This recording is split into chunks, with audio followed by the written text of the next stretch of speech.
Raw sur Netflix vient de se terminer et c'était une énorme dinguerie. Quel bonheur de pouvoir regarder un show de catch avec une telle qualité. C'était incroyable. Je crois que c'est la première fois depuis que je suis fan de catch que je me réveille au lendemain d'un épisode de Raw, que je peux regarder un épisode en qualité HD comme ça. J'ai jamais vu une qualité pareille, donc ça fait extrêmement plaisir. Et d'une telle simplicité. Ouvrir Netflix, balancer le show, pas besoin d'aller chercher des liens, pas besoin d'être embêté avec les pubs de partout. Franchement, c'est une révolution pour les fans de catch. Et je pense que quand Triple H nous le dit, c'est de réalité. Il faut vraiment qu'on s'en rende compte, c'est une chance inouïe. Alors on l'a pas évidemment encore en France aussi facilement que certains autres pays, on doit passer par un VPN. Mais quand même, honnêtement, le VPN, c'est tellement transparent une fois qu'on l'a que bah voilà, on s'en rend même plus compte qu'on a besoin du VPN. Donc d'ailleurs, pour ceux que ça intéresse, pour ceux qui veulent dès maintenant aller voir la rediffusion de cet épisode de Raw, parce que je vous rappelle que Raw est dispo sur Netflix dès la fin de la diffusion en direct, à la minute près, déjà dispo en replay. Ce qui est cool pour moi d'ailleurs, parce que je ne l'ai pas regardé en direct et je me suis levé un petit peu plus tard dans la nuit et je l'ai regardé du coup juste après sa diffusion, vers 6h du matin. Et bah franchement, énorme dinguerie. C'est très simple, je vous mets le tuto dans la description. J'ai déjà fait un tuto sur ma chaîne YouTube où je vous explique pas à pas comment et quel VPN choisir pour choisir le bon, pour être certain d'en prendre un qui fonctionne. Toutes les infos sont en description, vous avez le lien du tuto, vous avez le lien du VPN avec la bonne offre qui correspond.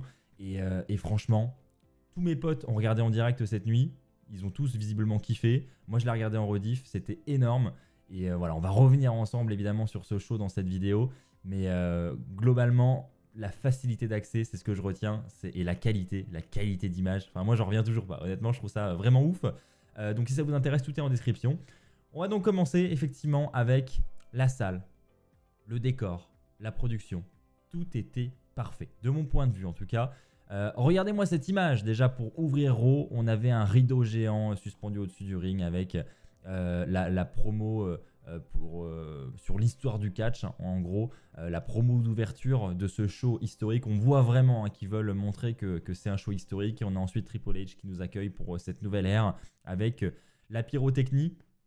La salle, je voulais parler de la salle aussi parce que c'est vraiment un truc important aussi, c'est que la salle était très belle avec ses LED rouges partout sur tous les sièges dans la salle, avec cet écran incurvé qui faisait le tour de la salle. C'était vraiment magnifique.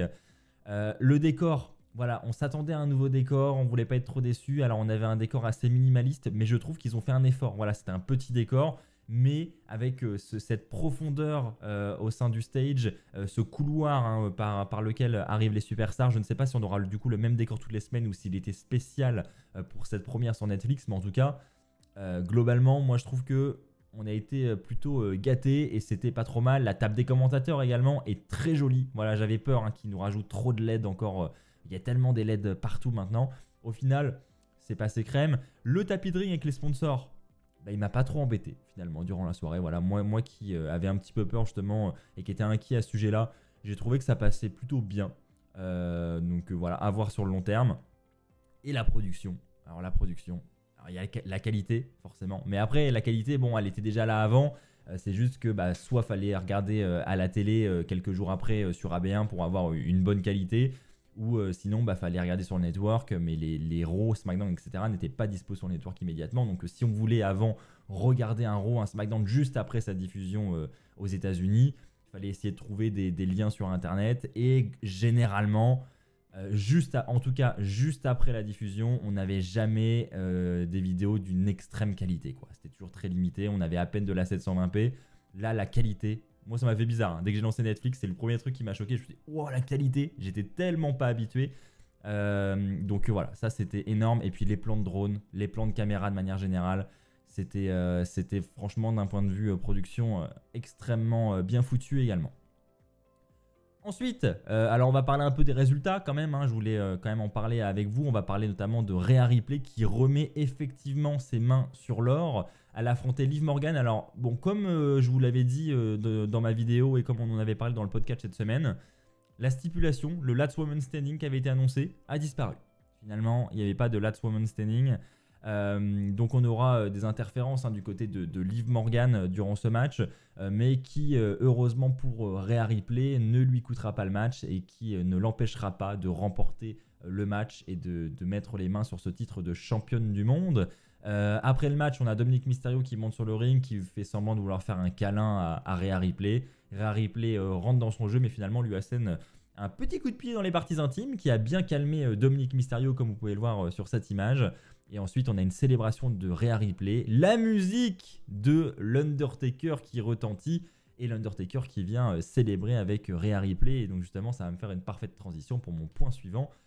John Cena, The Rock, Hulk Hogan, l'Undertaker, de très gros noms présents à Raw. Et oui, effectivement, ils ont mis en place un gros casting pour cet épisode de Raw. On voit qu'ils ont beaucoup misé là-dessus. Alors, John Cena, je vais y revenir, mais je viens de parler de l'Undertaker. On avait Hulk Hogan également qui était présent pour globalement promouvoir sa marque de bière qui est sponsor, qui est imprimée sur le tapis du ring. Bon, ça s'est pas très bien passé pour Hulk Hogan parce que il n'a pas été très bien accueilli par la foule. Une petite pop quand sa musique a retenti, mais après, pendant qu'il parlait, voilà, c'était très hostile. Donc voilà pour Hulk Hogan. Ensuite, on avait effectivement The Rock qui a ouvert le show.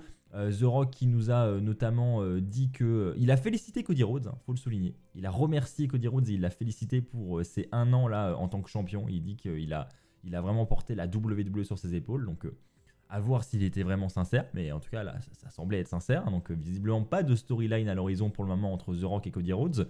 The Rock qui d'ailleurs sera présent à NXT demain. Très bizarre. Mais ils ont annoncé ça durant le show. Et bon, peut-être pour promouvoir aussi le show d'NXT qui aura lieu à Los Angeles. Peut-être que la vente des billets est un peu difficile et la présence de The Rock peut aider. À voir. Et The Rock dira aussi dans son speech qu'il suivra attentivement le match entre Solo Sikoa et Roman Reigns. Donc le match a lieu juste après. Et donc là, pareil, on aura Solo Sikoa qui sera aidé par la Bloodline pour tenter de battre Roman Reigns. Mais non, Roman Reigns prendra le dessus puisqu'ensuite il y aura Sami Zayn qui viendra l'aider, etc.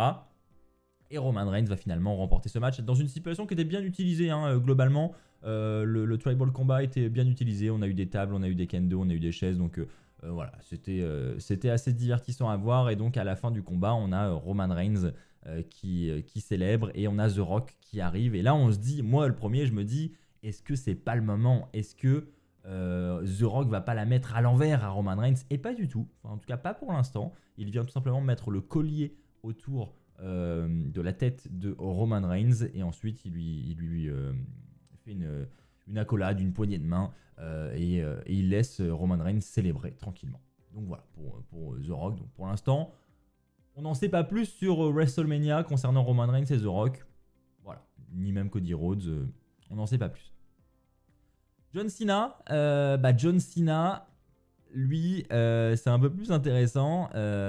Clairement, il commence son speech en nous disant il y en a beaucoup qui veulent me voir 17 fois champion du monde. Et je tiens à vous arrêter tout de suite, ça n'arrivera pas. Parce que voilà, je tiens à vous rappeler que ça fait, je sais plus combien il a dit, plus de 2000 jours qu'il n'a pas remporté un match à la WWE. Donc en gros, il sous-entend qu'il n'a plus le même niveau qu'avant. Et donc, il veut laisser la place aux gens derrière et que voilà, il se sent pas capable. Et ensuite il dira à moins de remporter un Money in the Bank et il finira par dire ou à moins de remporter le Royal Rumble. Et donc il sous-entend qu'il va participer au Rumble et qu'il va remporter le Rumble. Ses mots sont même clairs, il dit qu'il va remporter le Rumble. Donc John Cena officialise sa participation au Rumble, il dit qu'il va le gagner. Dans la dernière vidéo, on a vu ensemble que les rumeurs voient bien John Cena dans le main event de WrestleMania pour un titre de champion du monde. Donc bon, est-ce qu'il va remporter le Rumble maintenant? On peut toujours se poser la question, mais en tout cas, voilà. Mais comme je vous l'ai dit, de très gros noms, et il y avait également de gros noms présents dans le public tout au long de la soirée, j'en ai pas parlé, mais que ce soit des stars américaines, que ce soit des acteurs, il y a des rappeurs, ou même des superstars de la WWE. Il y avait Rey Mysterio, il y avait Nikki Bella, enfin voilà, je vais pas tous les citer, mais ils étaient extrêmement nombreux, donc si vous regardez Raw, sur Netflix, vous pourrez évidemment apercevoir tout ce beau monde. Et pour terminer, CM Punk bat Seth Rollins après avoir survécu à l'enfer. Et oui, j'ai dit ça parce que CM Punk, mine de rien, il a pris cher dans ce combat, mais il repart victorieux. Et à ma grande surprise, et je ne sais pas si je suis le seul, mais il repart victorieux de manière clean. Voilà, il n'y a pas d'intervention, il n'y a pas de fin un peu bizarre. C'est un tombé final 1, 2, 3, victoire de CM Punk. CM Punk bat Seth Rollins. Et c'est très intéressant, je trouve. Et donc quand je dis qu'il a survécu à l'enfer, c'est parce que tout simplement, Rollins, il a tout tenté pour CM Punk. Il lui a asséné un GTS, il lui a asséné un pedigree, il lui a asséné un stomp, et ça n'aura pas suffi. Il n'aura pas réussi à arriver les épaules de CM Punk. À chaque fois, il va soit se dégager, soit mettre le pied sur la corde. Lui, CM Punk, à la fin du combat, il va asséner un GTS, qui va repousser Rollins sur les cordes, et en retombant, il va retomber sur les épaules de CM Punk, et CM Punk va donc en profiter pour asséner un deuxième GTS à Rollins, et c'est là-dessus que CM Punk va arriver les épaules de Seth Rollins. 1, 2, 3, donc c'était une belle victoire de CM Punk, et le show va vraiment se conclure dans les minutes qui suivent. Voilà, il n'y aura pas de célébration de fou, ça va se terminer assez rapidement, mais quel show et quelle manière de terminer cet épisode de Raw. C'était vraiment incroyable, j'ai trouvé. Voilà, j'ai tout simplement hâte d'être la semaine prochaine, et donc pour moi, vu ça, c'est un pari réussi de la WWE. Maintenant, je suis curieux de savoir les audiences un petit peu, comment ça a fonctionné sur Netflix. Il y a eu quand même une grosse promo de la part de la WWE et même de Netflix, donc je pense que ça a bien fonctionné, et puis visiblement pas de problème technique. C'était plutôt fluide. Pour ceux qui voulaient écouter en français, il y avait les commentaires français, il y a encore les commentaires français. Voilà, pour ceux qui ne sont pas à l'aise avec l'anglais, sachez que c'est commenté en français. Donc voilà, encore une fois, si vous voulez regarder Raw rapidement pour ne pas avoir à attendre le mercredi, ça ne nous empêche pas de faire les deux, de le regarder sur le network si vous êtes impatient, et puis d'aller soutenir AB1 le mercredi et de regarder en VF avec Christophe Ajus et Philippe Pierrot. Mais voilà, si vous êtes impatient, il y a toutes les infos dans la description, encore une fois. Et voilà, pour ceux qui ne sont pas à l'aise avec l'informatique, etc., je tiens à vous rassurer, c'est extrêmement simple. Voilà, en gros, vous prenez un abonnement VPN, vous téléchargez le VPN, vous cliquez sur On pour le mettre en route, et après, fini. On touche plus. On n'a plus qu'à lancer Netflix et profiter de Raw, SmackDown, NXT chaque semaine en qualité HD. C'est incroyable. Voilà, merci à tous les amis d'avoir suivi cette vidéo. J'espère que ce petit débrief de Raw extrêmement rapide, je ne vous ai pas fait un débrief détaillé, je vous ai donné les grandes lignes, mais je voulais vraiment débriefer avec vous dans les grandes lignes pour souligner à quel point ce show était effectivement, je pense, le show d'une nouvelle ère. On voit qu'on entre dans quelque chose de nouveau. Voilà, la fin de la télé, fin de la diffusion du moins à la télé, et l'ère vraiment du numérique avec une production au top. Tous les moyens ont été utilisés, les drones, etc.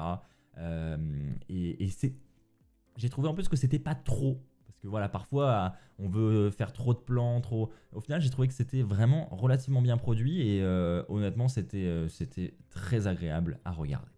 Voilà, merci à tous les amis. N'hésitez pas vous aussi à me partager votre avis dans l'espace commentaire. Je suis impatient d'avoir vos retours sur cet épisode de Raw. On se retrouve très vite sur WWFan France, que ce soit sur YouTube ou TikTok.